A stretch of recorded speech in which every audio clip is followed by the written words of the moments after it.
Yan, pinakain ko yung butterfly ko ng kapwa gagamba. Para mabuntis, mangitlog. Try ko i-breed. Try ko sila i-breed. Ito isang butterfly ko, pinakain ko na kaganino. Sana mangitlog. Sige. Ngayon, pag nangitlog, pag nabuhay, palalakihin ko, tapos papakawalan ko dito sa bahay. Bala na sila. Bala sila manguwa pag lumaki ng mga butterfly. Butterfly na gagamba. Budrip na siya. Ganda nito, mistisa ko ba? Ayun oh, mistisa ko ng butterfly. Okay, gumawa na ako ng lagayan para sa itlog ng mga tala tsaka butterfly. Ng itlog na kasi iba. Susubukan ko mag-breed. Yan, pinakuha ko yung mga bata ng sanga tsaka dahon. Pag lumaki yan, ay bibigyan ko sila. Yan, try ko mag-breed. Bubutasan ko muna yung iba. Yes sir. Nulatan ko na butterfly malaki. Butterfly maliit. Tala malaki. Okay, kukuhanin ko na. Lilipat ko na itlog dito. Itlog ng butterfly na malaki.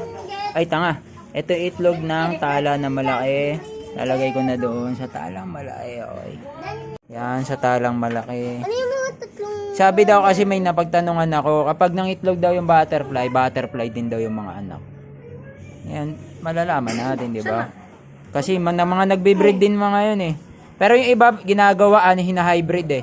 Tala, tapos butterfly. Tapos pag lumaki, nag-fishbowlan. Hybrid yung mga anak nila. Nagkakapatid yun. Naman yung isang butterfly. Yan, ito yung butterfly na malaki. Ay, ayan nyo. Hindi pa nangingitlog. Pero ang angas ng butterfly na yan. Pakita ko sa inyo ha. Ito yung itlog ng butterfly na malaki. TM size siya. Nalagay ko na yan. Diyan yung itlog ng butterfly na malaki. Hintayin ko lang mga itlog yung iba. Yung butterfly na maliit. Score neto 3-0 na. 4-0 yata. Check ko yung ibang video. 3-0. 4-0 na yata to. Butterfly ko na maliit. Takapang yan. Tagalog lang to eh. Alam ko eh. Tagalog lang to. Ito na itlog ng butterfly na maliit. Sana mabuhay sila. Ingay. Kakain lang ako eh. Magche-check lang sana ako. Lalagay ko lang sana yung itlog ng tala ko na nandito. Nagpisa. Sabi ko na nga malapit na mapisa eh. Nabubulok-bulok na yung eh. Yung bato, yung itlog eh. Yun, lalagyan ko na netong tissue. Para makainom sila. Dahan-dahan, baka may makawala. Tissue na basa. Yan. Bahala na sila dyan, umino. Magpupuntahan yan dyan. Ayun, magpupuntahan yan dyan. Kasi tissue basa, ayan. Ayan na, ang dami oh. Puro mga butterfly yan. Ay na butterfly maliit. Puro mga butterfly yan. Ayun o, may pumunta na o. Kita nyo ba? Ayun o. Kita ba? Ayun o, may pumunta na o. Inom na ng tubig o. Ayun di ba? Ayun o. May pumunta na o sa tissue. Papalakihin ko yan. Ayun, ang dami na pumunta. Ayun na, pumunta na sila o. Pumunta na sa tissue na basa o.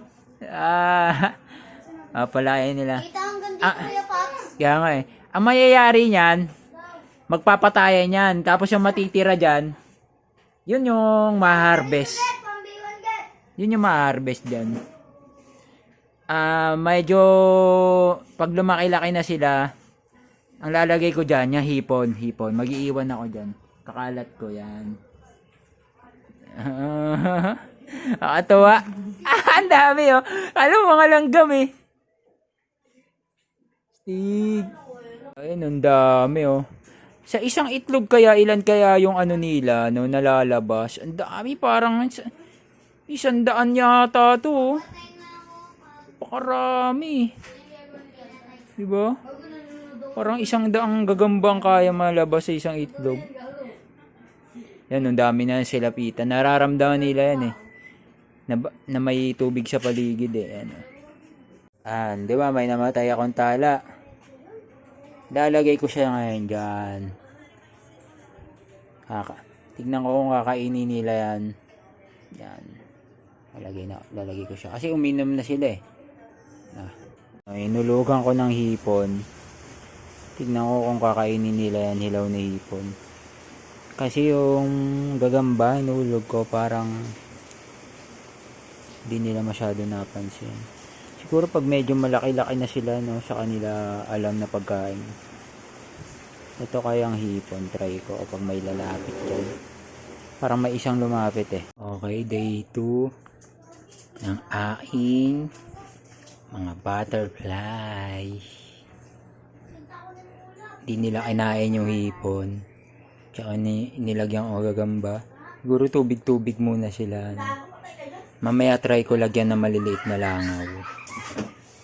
Try ko nga muna lagyan ng cotton buds na basa. Yan. Para makainom sila ng tubig. Gawa tayo ng mga method para makainom sila ng tubig. Okay, day 3 ng aking binibreed na mga butterfly. Ito, bibigyan niya daw ng bangaw. Maganda sana yung buhay eh.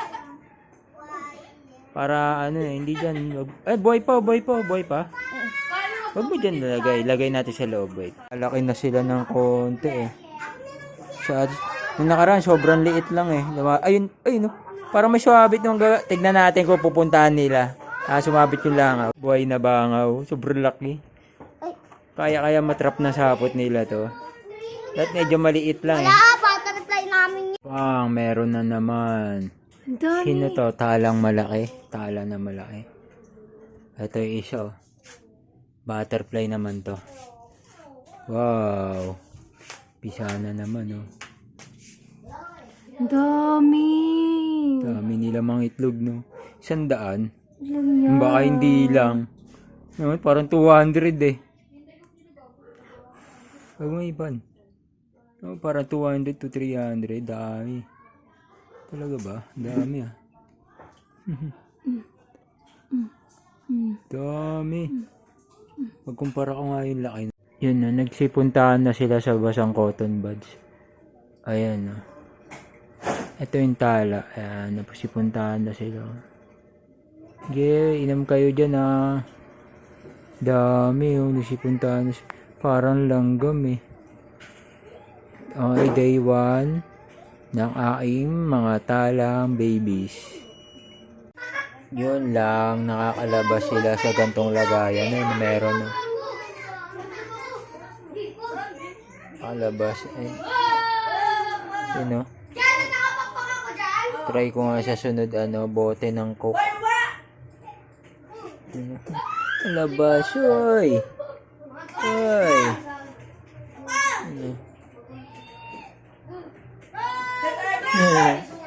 Okay. Oras na para painumin sila. Galing natin ito. Oop. Sira pa nga. Wait. Kuha bago. Salpak. Inom kayo dyan ha. Tapos di pa tapos yan. Lalagyan ko pa ng tubig dito banda. Yan, ganyan lang. Saktang tutulo-tulo lang siya dun. Gagantunin ko siya para malagyan na yung tubig yung stem ng cotton buds. Dito rin. Ay, may nainom na yata. Nainom na ba? Dahan-dahan. Okay. Yan, para magsipon tayo sila dyan. So, napisa na rin tong itlog ng butterfly na malaki. Nag-spray lang ako eh. Sabi, sprayan daw yung itlog eh. Pagtingin ko, meron na rin. Pisa mga butterfly. Saan na yun? Ayun o, liliit o. Poink, poink.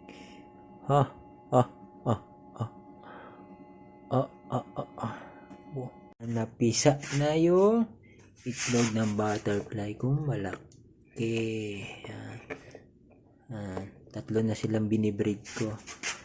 Ito yung talang malaki, butterfly na maliit. Yan. Lagyan ko lang silang cotton buds. Yan, cotton buds. Diyan sila iinom. May tubig dito, onte. Patak-patak lang yan. Isprayan ko lang sila. Yan ang aking sinasama ko sila sa pinapahumugang ko. Yes, sir. Okay, parawan ko lang ang aking mga brimi breed. Ito, kakapisa lang nito.